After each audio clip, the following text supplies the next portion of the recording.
Kaya hanggang ngayon, 3 years after from the last administration, hindi pa rin gumagana yan. Kaya lamang Paul, pare-pareho tayong may responsibilidad. Huwag po nating sisihin.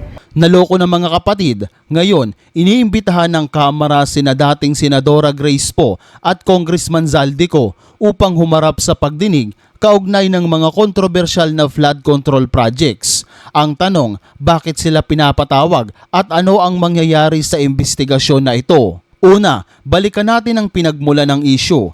Kamakailan lumutang ang mga aligasyon na mayroong malaking budget insertion o dagdag pondo na inilalagay sa ilang flood control projects sa iba't ibang panig ng bansa, partikular na sa Bulacan at iba pang flood-prone area. Ayon sa ilang senador at kongresista, lumobo ng husto ang halaga ng proyektong ito noon pang 2023 hanggang 2025 budget. Kaya naman nagdesisyon ang House Committee on Infrastructure na magsagawa ng masusing pagdinig upang linawin kung sino ang nagpasok ng mga budget na ito, paano ginamit at sino ang dapat managot. So ngayon, may mga congressman na iniimbitahan si Zaldico para sa mga pagdinig. Pero ang tanong ng marami, bakit siya ang iniimbitahan? Dahil okay, ito yung una. Dahil siya ang chairman ng House Committee on Appropriation noong ginawa ang 2023 at 2024 budget. May mga dokumentong lumabas na nagsasabing malaki ang naging papel niya sa pagsulong ng pondo para sa mga flood control projects. Kaya naman, kung mapapatunayan na may irregularidad, malaking dagok ito sa kanyang pangalan bilang leader ng Appropriation Committee. Ang imbitasyon sa kanya o kay Zaldico ay malinaw na para ipaliwanag kung ano ang naging proseso at kung siya ba mismo ang nag-endorso ng mga proyektong ito. Samantala, bakit inimbitahan din si dating Senadora Grace Poe? Ito naman yon. Base sa impormasyon ng Kamara, lumabas ang pangalan ni Poe sa ilang flood control projects na inuugnay sa kanyang distrito at mga rekomendasyon noong siya ay nasa Senado pa. Ayon sa committee, hindi ito para husgahan si Poe, kundi para bigyan siya ng pagkakataon magpaliwanag kung paano napasok ang budget ng ilang proyekto na inuugnay sa kanya. Mahalaga ring tandaan na hindi ang dating senadora ang pinakapakay dito, kundi si Zaldico na naging proponent din sa ilang mga projects na inilabas naman ni Toby Tiangco sa hearing nakaraan. Yan, maliit lang eh. Yan po, for example, ito muna, ABRA. Ang proponent is Congressman Zaldico. Hindi ko na po linagay yung District Congressman, sir, kasi, Your Honor, kasi sabi ko nga, baka naman wala siyang alam tapos mababash siya ng mababash, di ba po? So, ang nadagdag po from to the District of Abra is, sige, next slide, is 3,400,000,000. Your Honor, hindi ko po mabasa eh. Basta 3,468,345. 345. Ayan po, Your Honor. Okay. Yan po, out of Zaldico's insertion. Okay, next slide. Yan na po yung Mindoro. Yung next is Mindoro. Tignan ko lang po dito sa akin. Meron din akong kopya niyan. Next is Occidental Mindoro. 3.2 billion po yan ang nadagdag. Okay, next is Oriental Mindoro. 3,105,759. Next is total po ng Romblon is 620 million. Tapos next po, Bukidnon is 580,222,000. I would like to clarify, Your Honor, I will make it clear, hindi po ito district ni Congressman Joe Zubiri. Hindi po. Just to clarify, hindi niya distrito yan. Tapos yan, sunod-sunod na po. Itong Camarines Norte, 550 million. Itong, ano ba yung sumunod? Batangas, 429. Meron pa pala ulit na Mindoro. Hindi ko alam bakit nahiwalay ito. Baka ibang district ito. 400 million. And then Sarangani, 300. So next slide. Pag tinotal niyo po, yan, magbabalanse po yan. 13,803,693 with Congressman Zaldico as proponent. And pag tinotal mo yung district, yung subtotal, 13,803,693,000, Your Honor. Para naman kay dating Senadora Grace Poe na ito ay paglilinaw lamang ng kanyang pangalan sa mga dokumento at mas makakabuting siya mismo ang magpaliwanag nito. Ayon naman kay Irice. Mr. Chair, I move to this committee invite chairman of the Committee on Appropriations, chairman of the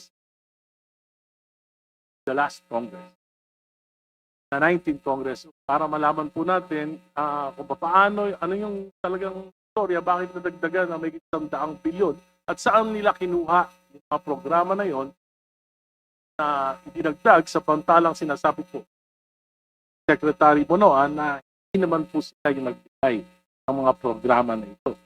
Alam niyo po, especially on flood control projects, kung malalaking proyekto ito, dapat po meron mga environmental compliance certificate. So, mahalaga na malaman natin saan galing ito. So, ang nakakaalam lang po yun dito, former Senator po at si Congressman Saldico, sapagkat yung mismong pagpoproseso ng mga insertions na ito ay nanggaling sa kanilang mga tanggapan. And I'm sure, yung mga opisina nila, yung staff nila, hindi nila nakakaalam dahil sila yung nagproseso itong mga insertions. Ang hearing na ito ay hindi lamang simpleng pagtatanong, layunin nitong alamin kung may conflict of interest sa paglalagay ng pondo, suriin ang mga proyekto kung talagang kailangan at hindi lamang ghost project. Tukuyin kung mayroong kickbacks o anomalya sa pagpapatupad ng mga kontrata, mapanagot kung sino man ang nag-aabuso ng pondo ng bayan. Mga kababayan, malinaw na seryoso ang Kamara sa paglilinis ng pangalan nito, kaya naman mahalaga na marinig ang panig ni na Zaldico at Grace Poe. Tandaan natin na hindi ibig sabihin na iniimbitahan sila ay guilty na agad, bagkus ito ay bahagi lamang ng transparency at accountability na hinihingi ng taong bayan. Sa huli at ang pinakamahalaga, ang pera ng sambayan ng Pilipino ay dapat mapunta sa totoong proyekto na papakinabangan ng lahat at hindi lamang sa iilang may kapangyarihan. Samantala, ito na nga, si Zaldico ay nasa ibang bansa na at may iilang taong ayaw siyang imbitahan sa mga pagdinig, kaya naman marami ang mga nagtatanong na bakit ayaw siyang imbitahan sa pagdinig, may tinatago ba sila o may mas malalim pang konklusyon sa mga anomalya ng pondo at flood control projects. Ayon sa House spokesperson Attorney Princess Abante, nasa United States na daw siya para sa medical treatment at meron itong appropriate travel documents. Ibig sabihin, kumpleto at maayos ang papeles ni Zaldico. May travel authority siya mula sa Kamara. Kumpleto ang kanyang kaukulang dokumento bilang pahintulot sa official travel. Ang kanyang pag-alis ay naipaalam at naitala ng maayos sa records ng House of Representatives. Dahil ayon na rin mismo kay Attorney Princess Abante, I understand he is nasa United States siya for medical treatment with appropriate travel documents. Kung ano yung mga travel documents na yon, wala pa akong copy. So I still have to coordinate further with the Office of the Secretary General. Meron itong appropriate travel documents. Ibig sabihin, may opisyal at kumpletong papeles na kailangan para makabiyahe sa ibang bansa. Ngunit ayon na rin kay Abante na kung ano yung mga travel documents na yon, wala pa siyang copy o sa madaling salita, hindi pa ipinapakita o inilalabas sa publiko ang kopya ng mga dokumento tulad ng travel authority o medical certification ni Zaldico. Pero kung iisipin mo, kung alam naman pala na nasa ibang bansa si Zaldico, kasi kompleto nga siya ng papeles, 'di ba? Bakit siya hinahanap sa mga Senate hearing? Kasi habang tinitingnan ng mga senador ang mga kontrobersyal na budget insertion na umaabot ng bilyong-bilyong piso, napansin nila na si Zaldico bilang chairperson ng House Committee on Appropriation at isa sa mga itinuturong proponent ng mga proyekto ay paulit-ulit na wala. Dahil dito, may mga senador na nagtanong kung bakit hindi siya naiimbitahan bilang resource person at kung bakit hindi siya lumalabas sa mga hearing gayong siya mismo ang makapagpapaliwanag ng direkta. Oo, dumating sa puntong hinahanap ng mga senador si Zaldico at sa mga mismong pagdinig, tinanong kung bakit wala siya. Hindi ko alam kung bakit siya hinahanap dahil ba hindi siya umattend sa mga nagaganap na Senate hearing o dahil wala na siya sa bansa.